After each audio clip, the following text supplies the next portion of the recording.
What every photographer knows about circular polarization filters is whatever position you set on your polarizer out on location, it can't be changed afterwards in post-processing.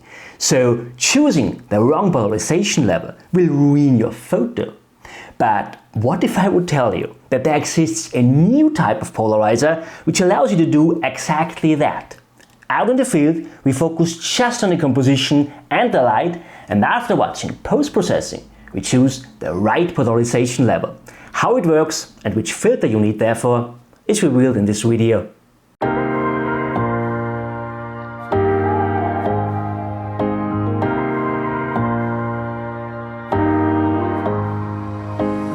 Hi my friends, very nice to see you. You know, I get so many inquiries from different companies who want me to try out their photography products, and I get even asked for paid sponsorships from time to time. And I want to be honest here with you. For most of them, also when the products themselves would be good maybe, but in most cases I'm simply not convinced that there is really a value for my photography, also for you watching my videos. And yeah, that's really the most important thing for me, that my videos are useful for you. And this is why I ditch most of these inquiries. But some weeks ago, I got an email from a filter manufacturer about a new filter, a new type of polarization filter, which looked really stunning, promising to me to be a really big game changer for my landscape photography. So I thought, let's give it a try, and they sent me this filter here. And by the way, I'm not paid to say anything, they just sent me this filter over and I tested it. Whatever I say in this video is my personal and honest opinion. I tested it, and what I found out in the end is a revolutionary way of how to use a circular polarizer. It is a technique which allows you to screw to the wish polarization level afterwards in post-processing. And I will tell you exactly which filter you need, what you have to consider out on location, and also afterwards in post-processing. To be honest, I thought already about this technique some years ago, but I didn't get it to work because I didn't have this filter here actually. Now, before I will tell you which filter this here is, I will also share a link down in the description, of course. But before I will tell you more about this filter, let's have a look why I didn't get it to work with other filters. You know, the biggest issue with filters in general is color casts. This means whenever you use a polarizing filter, your frame gets colorized, at least slightly. A little bit more yellowish, a little bit more brownish, whatever. And the difference between cheap filters and quality filters always was quality filters have a more solid color cast. So they also have a color cast, but for each part of the image or for each part of the composition, it is the same amount. And this makes it quite easy to get rid of that in post-processing by changing the color temperature and maybe the tint. And the color casts of cheap filters instead are more like patches spread over the filter, over the composition, which makes it impossible to repair that afterwards in post-processing. I have to say, over the past years, even the cheap filters got much better here. But this filter here brings the quality to the next level actually. The core feature of this filter, and this is what the manufacturer says, which is NiSi by the way, and NiSi says it doesn't have any color cast or nearly no color cast, I think this is what they say, and I tested it, it's really amazing. And this announcement of having nearly no color cast made me quite curious because it allows me to use a technique I thought already about some years ago, but it was simply not possible because of color casts. Now with this filter I can take my shots out on location, but I can decide later in post-processing about how much of polarization I prefer for a particular photo. I think I mentioned that already, but yeah, I'm really blown away by that. Now, I have been out already some weeks ago for taking a demonstration shot, and I would say I will show you this clip right now so that you find out what you have to consider out on location, and afterwards we will meet here again and I will show you what you have to consider in post-processing to decide for the right amount of polarization and also which filter this is actually.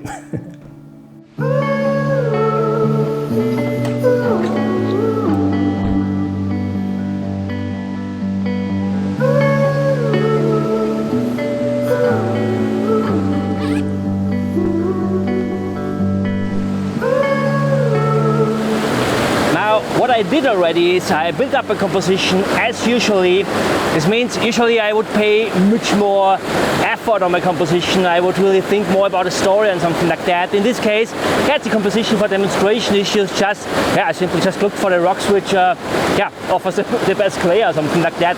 Just that I can show you how to get rid of that and how to get the best possible position for the polarizer afterwards in post-processing. So I also made already all my settings on the camera as usually. I don't consider anything special here. The only thing is I don't have the polarizer on right now. And the first thing we do is we take a shot without the polarizer. So let's make the click. And now we have a shot with all the glare in our composition. And what we do now is we screw on our polarizer. I have it here. Yeah, it comes with this hard case, what I really like. So it's really fantastically protected in here. So let's screw it up here.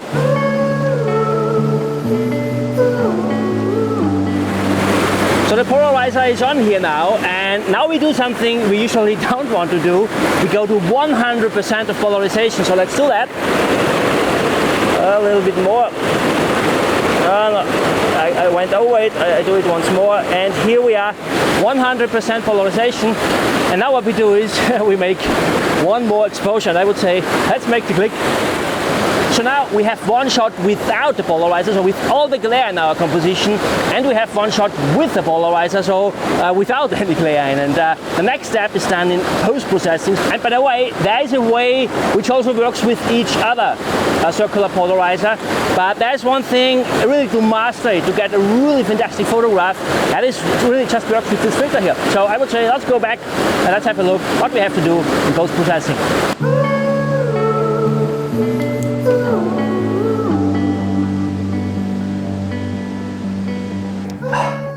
It was quite hard for me to get out, just for demonstration issues, to be honest.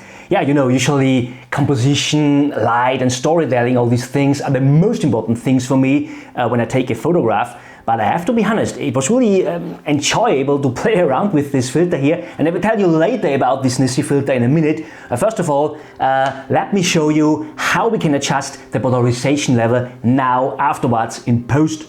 Now, the first thing I did is I made a quick overall processing with Lightroom. And nothing special here. The only thing, I did the entire processing for the version without polarizer, and then I synchronized all the settings to the version with polarizer. So I have two images here now with the exactly same processing. And what I do now is I open them as layers in Photoshop. So let's do that. Edit in, open as layers in Photoshop. And now we have two layers here in Photoshop, and before I do anything here, importantly, we have to auto-align the layers. Yeah, because this is simply necessary, as I had to touch my camera when I screwed up the filter. And so I moved it slightly by accident. Oh yeah, in this case I even moved it quite hard, to be honest. However, to make this video also usable for beginners, in the case that you shouldn't know about how layers work in Photoshop, just quickly.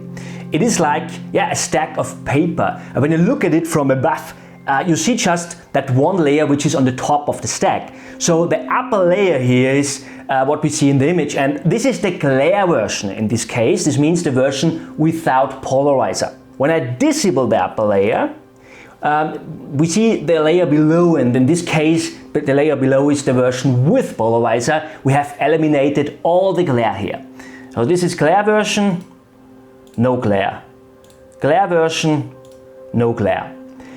And as you can see, both versions are not ideal. In the one we have too much glare, and in the other one we have no glare at all. The plasticity is totally missing. Actually, they are both rubbish, right? So now let's screw on our virtual polarizer. And therefore, I have just to change the opacity of the upper layer. This doesn't do more than that this layer gets more or less transparent. When I turn the opacity to 0%, for instance, the layer is not visible anymore, which means that we have 0% polarization. And when we turn it to 100%, we have 100% polarization. And now we can choose the level of polarization however we want. Let's say 20%, 40, 60, 80, whatever we want. Again, I'm sitting here in my office. I'm not out on location anymore. Yeah, obviously. So Now some good news. Everything I have shown you in this video to this point will also work with your polarizer, so you don't have to buy a new one. But let me be honest, I would not do this technique in that way for a masterpiece or for a really strong photograph. So now there comes the pro tip, and therefore you simply need a polarizer without any color cast, or at least with nearly no color cast, like the NiSi filter I've got. And this will lead to a much better result. Before I will show you that, my friends, if you like this video, please give me a thumb up. It helps me, it helps the algorithm, and it helps also other photographers out there to find this video on better on YouTube. Thank you therefore. Well, let's have a look how the pro technique works and how to get out much better photos. So what I do is I put the opacity back to 100%. Let's do that. And then I add a mask to the upper layer. Again, the upper layer is the version without polarizer. It is the version with the glare. Just quickly, how do masks work in Photoshop? Everything that is white in a mask gets visible, and everything that is black in a mask gets invisible. But you know, there is a lot of space between black and white. There's a lot of space for gray. So when we use a middle gray, for instance, that 50% white and 50% black, so when I use middle gray, the layer gets 50% transparent. But yeah, I could also use a lighter or darker gray to get more or less transparency on the layer. So what I do is here is, first of all, let's choose around 60% of gray. This is around about here, I think. And yeah, now we colorize the mask. And yeah, now we have 60% of polarization, right? I think this is more or less that which I had chosen out on location with any common polarizer. So without using this new technique, of course. But now there comes the most important step. I think about where I want to have glare in my composition and where not. You know, visual weight is absolutely important in composition. It is even the base for lots of methods in composition actually, and glare leads to quite strong visual weights. What I like so much at glare is it helps us to emphasize areas in a composition, to draw the viewer's eyes to a particular place, but also to get more plasticity in our scene. So we are at 60% polarization right now, what looks fine to me actually, but for some areas here in this composition I would like to have more polarization or less polarization. So what I do is I take a soft brush and around about 12% of flow is nice. I also choose white color here. And now what I do is I simply paint the glare to areas where I think it adds to the composition. Here, for instance, let's get a little bit smaller here. Maybe also here. This looks nice. Here maybe as well. Get a little bit glare in. Also here maybe. This looks nice. And you see the mask itself, let's show the mask, it's gray, but some spots are white. And this is where the glare shines through much more than with the 60% gray. But there are also areas where even the 60% polarization is too much. So what I do is, let's switch back to the image. What I do is I choose a black color here, and I paint in at those positions where I think there's a little bit too much glare here. So to get rid of this glare actually. So here maybe a little bit. Wherever I want to have even less glare, I just paint in here. So that looks really good. This is just roughly here now, just for demonstration issues, so I can switch back to the mask. It looks like that. Everywhere where it's white, it shines totally through. Where it's totally glare, where it's black, it's totally no glare. And yeah, everywhere where it's gray, it's something between that. Now, by the way, by using a flow of 12%, you have to go over multiple times to get to 100% coverage, so that you really have to 100% opacity, obviously. And this is what I really like, because this helps me to get the transitions much smoother than just working with a flow of 100%. And as a good polarizer also helps to bring out all the vibrance in the foliage of the trees, I also paint with black color in the trees, so therefore I go a little bit bigger with my brush. let's paint into the image. We paint here. So I paint with black colors, maybe not everywhere, maybe there where I really want to bring out all these vibrance. And yeah, this looks really fine for me. This looks really fantastic. Maybe we give it also a little bit more glare here. Let's have a look, something like, let's get a little bit bigger. I know, you see, this doesn't look all too good, so I press the X key. The X key is good, it helps you to switch between foreground and background color, so I can switch between black and white here. We don't want to have glare here. It looks much better here. Yeah, I mean, we don't want to have the viewer's eyes there. And this is really simply a really good way to steer the viewer's eyes, to get control over them and to lead them exactly there where we want to have them.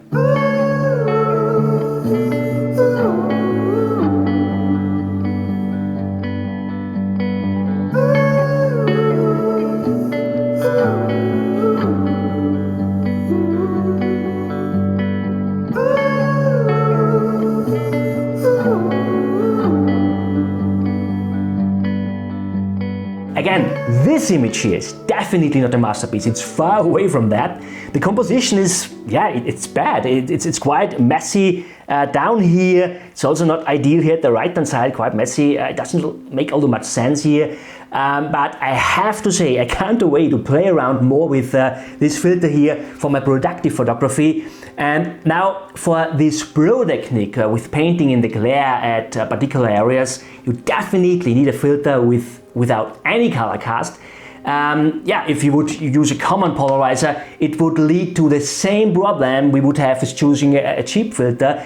The color cast would appear like patches over the composition, and this is what we definitely don't want. I mean, otherwise we could also generally use a cheap filter, right? So which filter did I get here? And this is the NiSi True Color Pro Nano CPL. And NiSi says this filter has nearly no color cast. But I have to say, I tested it, and when I look at the image, I can't tell any difference in the colors. Except, yeah, by more vibrant greens, of course. So from that point of view, this filter here is really amazing. And I've waited for it for so long. To be honest, I haven't expected that it would be possible to produce a filter without color cast. All the filters always had one. So yeah, what a surprise. What I like about this filter as well is the coating. And that's quite important for me, as I often photograph waterfalls. When there gets water drops on the glass, there is a kind of lotus effect, which makes it easy to clean it by wiping it with a cloth, and it doesn't smear at all. I see this often in my workshops, by the way, that photographers wipe and wipe with a cloth on their cheap filters, but it doesn't dry. Yeah, it just smears, and this definitely doesn't lead into good image quality. And yeah, let me show you this filter here. Let's put out it here. So what I really like at this filter is this bold silvering here. This idea of this thick silvering is quite a good idea. And on the one hand, you feel exactly where you have to screw and where not. Yeah, when you're adjusting the polarization level out on location. So it can't happen that you screw your filter down again by accident when you adjust the polarization level. And on the other hand, you see at one side which is the front side and which is the rear side of this filter. And yeah, I mean, maybe on the first side this doesn't look at the biggest advantage, but what I always do is out on location, I always look through the filter and screw on it just to get an idea what it does with my composition. So it can't happen by accident. And yes, it happened already for me for some times that I really looked through to the other direction, and then yeah, it doesn't have an effect to the composition, or it doesn't work in that way you would we would like to have it. So another quite interesting fact about this filter is it doesn't take as much light as I'm used with other polarizer. So I haven't measured this exactly, to be honest, but I would say at 100% of polarization, it takes away maybe a tiny bit more than one stop, something like that. And that's not much. And most other filters I know, at least 1.5 stops or even 2 stops with 100% of polarization. I'm not sure why this is for this polarizer. The polarization level itself is comparable with that of other filters. Yeah, maybe because there is no color caster, so I don't know it. I haven't asked NiSi, therefore yes, the reason is not all too important for me. It's just, yeah, I mean, it's good because it's just one stop. We don't lose all that much light, and especially for woodland photography, where we often have to deal with dark areas and moving foliage. Yeah, it's really good. So all in all, the quality of the class is quite amazing. Negative things, yeah, I mean, it doesn't lower the quality of the filter at all. But what I would wish for this filter maybe, especially for this technique I have shown you before, it would be nice if I would have a magnetic system in it. Because with screwing the filter up after my first shot, I have to touch my camera setup, which changed my composition slightly. It would be no problem at all when you don't use my virtual polarization technique. And that's a cool name, by the way. However, yeah, because you would not have to touch your setup between the shots. But by using this technique, a magnetic system would be an advantage. And another thing is, yeah, this big silvering here is a quite good idea too, as already mentioned, but unfortunately, it doesn't allow me to use my lens hood with the filter. I don't need this all the time, to be honest, but yeah, especially when I'm photographing closer at waterfalls or in the rain or in woodland, even yeah, after the rain, whenever water drops down to my lens, yeah, it's a quite good rain protection to use a lens hood. I'm not sure if it is an issue for all lenses out there, but it didn't work for my Sony G-Master lenses. Yeah, the ring is simply too thick, therefore, and it doesn't allow me, yeah, there's not enough space for the lens hood. But again, that's just an issue when I'm in a situation that there are water drops on my lens, and yeah, I didn't do a long-term test on it yet, but as the coating is really that good, I have to say, I could imagine that I could also come away with just wiping a little bit more often. This could work. However, all in all, the filter is amazing, and I'm blown away by the fact that there's really no noticeable color cast, and I like the technique which allows me to decide for the polarization level on different areas, on post-processing. How do they call it? Virtual polarization technique, VPT, something like that. I'm not sure if the name is good. If you have a better idea for a name, just leave me a comment below. However, I will link you the filter down in the description for you so that you can check it out by yourself. And for the case that you shouldn't know how to decide on how far you have to screw on your polarizer actually, physically out on location or virtually in post-processing, watch this video here. I will explain everything in detail here for you, and also how a polarizer works, by the way. It's quite interesting. My friends, I hope this video was useful for you. I hope you liked it. If yes, please give me a thumb up. I thank you so much for watching, and don't forget to tune in next week. There will come a fantastic video as well. See you next time. Bye.